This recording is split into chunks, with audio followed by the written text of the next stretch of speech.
ஹைட்ரோஹாலிக் அமிலங்கள் வழக்கமான அமில பண்புகளை பெற்றுள்ளன.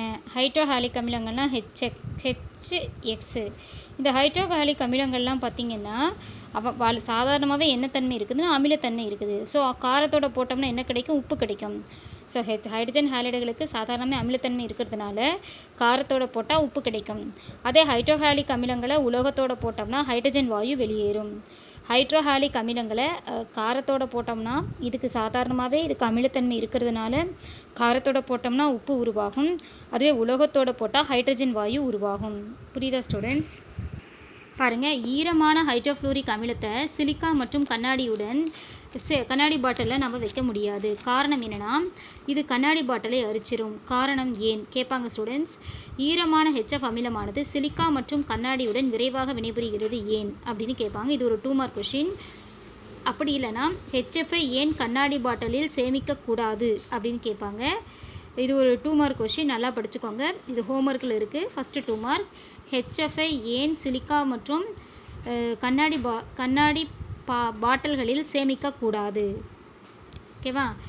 ஸோ ஏன்னா கண்ணாடி இதை என்ன பண்ணிடும்னா அரிச்சிரும். பாருங்கள், சிலிக்கா SiO2 சோடியம் சிலிக்கேட்டுங்கிறது கண்ணாடி, SiO2ங்கிறது சிலிக்கா, Na2SO3ங்கிறது சோடியம் சிலிக்கேட். சிலிக்காவோட ஹைட்ரஜன் குளோரைடை சேர்க்கும்போது சிலிக்கான் டெட்ராஃப்ளூரைடு உருவாகுது. சோடியம் சிலிக்கேட்டோட HFஐ சேர்க்கும்போது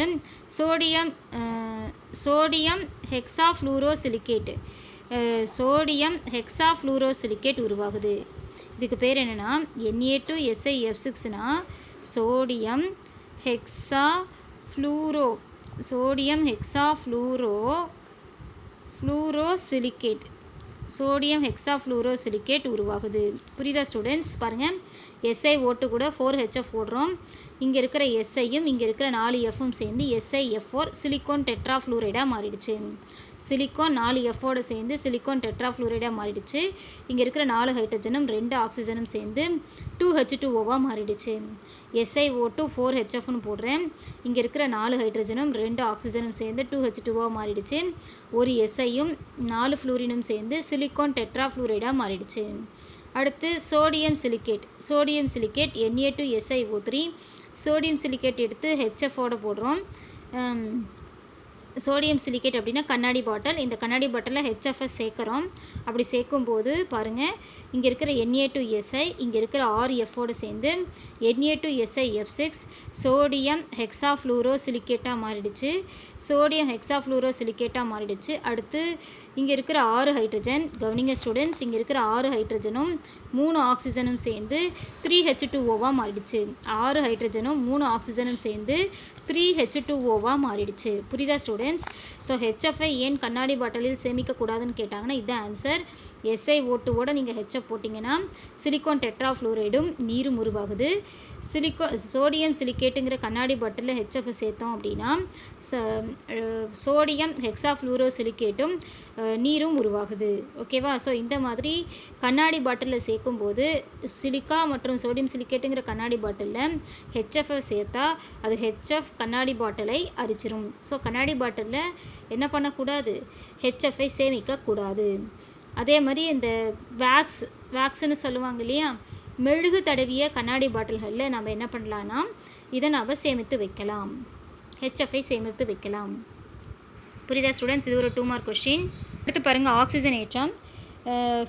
ஹைட்ரஜன் அயோடைடு எடுத்துக்கிறேன். ஹைட்ரஜன் அயோடைடு எடுத்துகிட்டு ஆக்சிஜன் ஏற்றம் பண்ணுறேன்.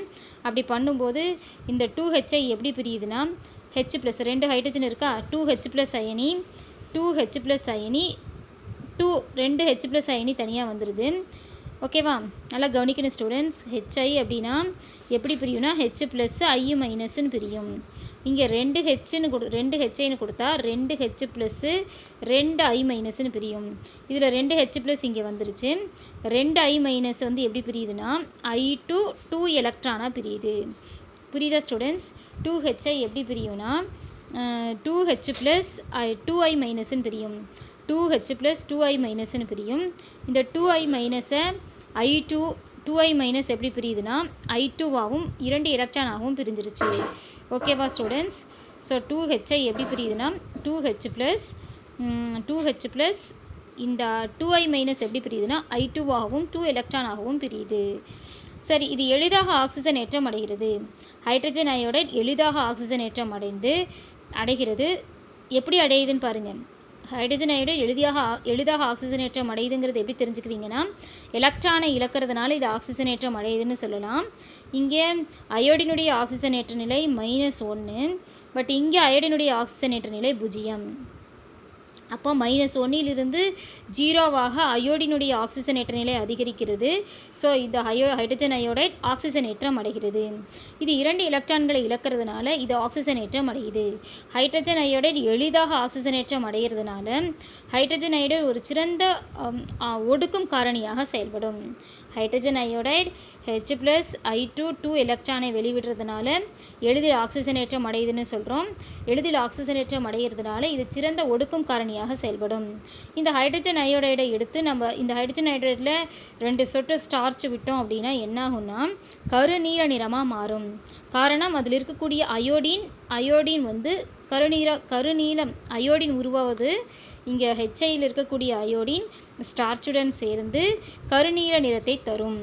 ஓகேவா ஸ்டூடெண்ட்ஸ்? ஹைட்ரஜன் அயோடைடு ஒரு சிறந்த ஆக்சிஜன் ஒடுக்கியாக செயல்படுது. காரணம் இது எளிதில் ஆக்சிஜனேற்றம் அடைகிறது. எளிதில் ஆக்சிஜனேற்றம் அடைந்து அயோடினை தர்றதுனால இதோட கொஞ்சோண்டு ஸ்டார்ச் ஆட் பண்ணோம்னா நீல நிறத்தை தரும். கரு நீல நிறம். ஓகேவா?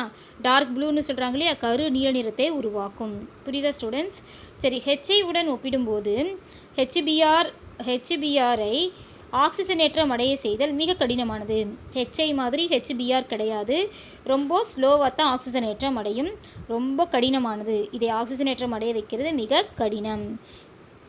எனவே ஹெச்பிஆர் ஆனது H2SO4ஐ மெதுவாக ஒடுக்கி கந்தக ஆக்சைடாக மாற்றுகிறது. இது வந்து மெதுவாக தான் ஒடுக்குமா. H2SO4ஓட போட்டோம்னா HBr H2SO4ஐ மெதுவாகத்தான் ஒடுக்கும். காரணம் இது HBr எளிதில் ஆக்சிஜனேற்றம் அடையாது. HBr எளிதில் ஆக்சிஜனேற்றம் அடையாதனால இது ஒடுக்கும் பண்பு இதுக்கு குறைவு தான். ஓகேவா? ஸோ பாருங்கள், இங்கே இருக்கிற ஹைட்ரஜன், இங்கே இருக்கிற 2 ஹைட்ரஜன், இங்கே இருக்க 2 ஹைட்ரஜனோட சேருது. ஸ்டூடெண்ட்ஸ் கவனிங்க, இங்கே இருக்க 2 ஹைட்ரஜன், இங்கே இருக்க 2 ஹைட்ரஜனோட சேர்ந்து 2H2O, மொத்தம் 4 ஹைட்ரஜன். இங்கே இருக்க 2 ஆக்சிஜனோட சேருது. இங்கே இருக்க 2 ஹைட்ரஜன், இங்கே இருக்கக்கூடிய 2 ஹைட்ரஜனோட சேர்ந்த 4 ஹைட்ரஜன் 2H2ன்னு போட்டுக்கிறோம். 2H2 2O, 4 ஹைட்ரஜனும் 2 ஆக்சிஜனும் சேர்ந்து 2H2Oவாக மாறிடுது. அடுத்து SO2 வாயு வெளியேறிடுது. 2 Br2வாக மாறிடுது. ஓகேவா ஸ்டூடெண்ட்ஸ்? இப்போது HBr வந்து H2ஐ மெதுவாக ஒடுக்கி கந்தக டை ஆக்சைடாக சல்ஃபர் டை ஆக்சைடாக மாற்றுகிறது. SO2வாக மாற்றுகிறது. ஸோ இதுக்கு என்ன காரணம் அப்படின்னா H2SO4ஐ SO2வாக ஒடுக்குகிறது, மெதுவாக ஒடுக்குகிறது. காரணம் HBr கொஞ்சமாக தான் மெதுவாகத்தான் ஆக்சிஜனேற்றம் அடையும். ஹெச்ஐ மாதிரி கிடையாது. இது குறைவாக ஆக்சிஜனேற்றம் அடைகிறதுனால, மெதுவாக ஆக்சிஜனேற்றம் அடைகிறதுனால இது H2SO4இலிருந்து சல்ஃபர் டை ஆக்சைடாக ஒடுக்குகிறது. இதனுடைய ஒடுக்கும் பண்பு குறைவுன்னு சொல்கிறாங்க. ஹெச்ஐ மற்றும் அயனித்தன்மையுடைய அயோடைடுகள். ஹெச்ஐயோட நம்ம H2SO4, இப்போ நம்ம எப்படி HBrக்கு ஒடுக்கு பண்பு குறைவுன்னு சொன்னோமோ அதே மாதிரி இப்போ என்ன பண்ணுறேன், H2SO4ஓட சேர்க்குறேன். H2SO4ஓட ஹெச்ஐயை சேர்க்கும்போது ஒடுக்கம் நடைபெறுது. எப்படி நடக்குது பாருங்கள். H2SO4 first H2SO2O2ன்னு பிரிச்சுக்கிறேன். இங்கே இருக்கிற 8 ஹைட்ரஜன் கவனிக்கணும் ஸ்டூடெண்ட்ஸ். இங்கே இருக்கிற 8 ஹைட்ரஜன், இங்கே இருக்க 8 ஹைட்ரஜன், இங்கே இருக்கிற 4 ஆக்சிஜனோட சேர்ந்து 4H2Oவாக மாறுது. 8 ஹைட்ரஜன் 4 ஆக்சிஜன் சேர்ந்து 4H2Oவாக மாறுது. அடுத்து 8 ஹைட்ரஜன் 4 ஆக்சிஜன் சேர்ந்து 4H2Oவாக மாறுது. ஓகே, இங்கே இருக்க 2 ஹைட்ரஜனும் இந்த எஸ்ஸும் சேர்ந்து H2Sஆக மாறிடுச்சு. ஹைட்ரஜன் சல்ஃபைடாக மாறிடுச்சு. ஓகே, இங்கே இருக்கிற 8 அயோடினை 4I2ன்னு எழுதிக்கலாம். 8 அயோடின் எப்படி எழுதிக்கலாம், 4I2ன்னு எழுதிக்கலாம். புரியுதா ஸ்டூடெண்ட்ஸ்? நான் சொல்கிறது புரியுதா? ஹைட்ரஜன் அயோடைடை H2SO4ஓட போடும்போது என்ன ஆகுதுன்னா அயோடினுடைய ஆக்சிஜனேற்ற நிலை -1 இருக்குது. ஸோ ஆக்சிஜனேற்றம் அடையும் போது 0வாக மாறுது. அப்போ ஆக்சிஜனேற்ற எண் -1 0வாக அதிகரிக்கிறது. ஆக்சிஜனேற்ற எண் அதிகரிக்குதுன்னா இது ஆக்சிஜனேற்றம் அடையுது. ஆனால் H2SO4ஐ ஒடுக்குகிறது. H2SO4ஐ H2Sஆக ஒடுக்குகிறது. ஓகேவா ஸ்டூடெண்ட்ஸ்? H2SO4ஐ என்னவா ஒடுக்குது, H2Sஆக ஒடுக்குது. ஓகேவா ஸ்டூடெண்ட்ஸ்? இப்போ நம்ம என்ன பண்ணலாம் அப்படின்னா ஒரு கொஷின் எழுதிக்கலாம். எப்படின்னா செகண்ட் 2 மார்க்கு ஃபஸ்ட்டு 2 மார்க் என்ன சொன்னேன், ஹெச்எஃப்ஐ ஏன் சிலிக்கா பாட்டிலில் சேமிக்க முடியாது, ஏன் ஹெச்எஃப்ஐ சிலிக்கா பாட்டில் ஏன் சேமிக்க முடியாது அப்படிங்கிறது ஒரு question. Second question, hydrogen iodide சிறந்த ஒடுக்கும் காரணியாக செயல்படுகிறது இதர ஹாலைடுகளை தவிர்த்து. ஓகேவா? ஸோ இதர ஹாலைடுகளை தவிர்த்து ஹைட்ரஜன் அயோடைடு சிறந்த ஒடுக்கும் காரணியாக செயல்படுவதற்கான காரணங்களை எழுதுக அப்படின்னு கேட்கலாம். 2 2 மார்க் கொஷின் சொல்லியிருக்கேன் ஸ்டூடெண்ட்ஸ்.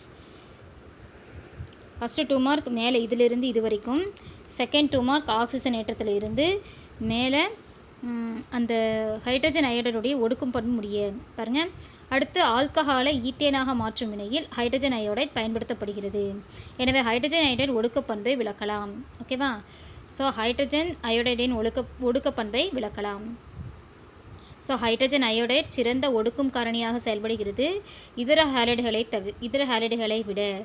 காரணம் கூறு அப்படின்னு போட்டிங்கன்னா இது வரைக்கும் எழுதணும். புரியுதா ஸ்டூடெண்ட்ஸ்?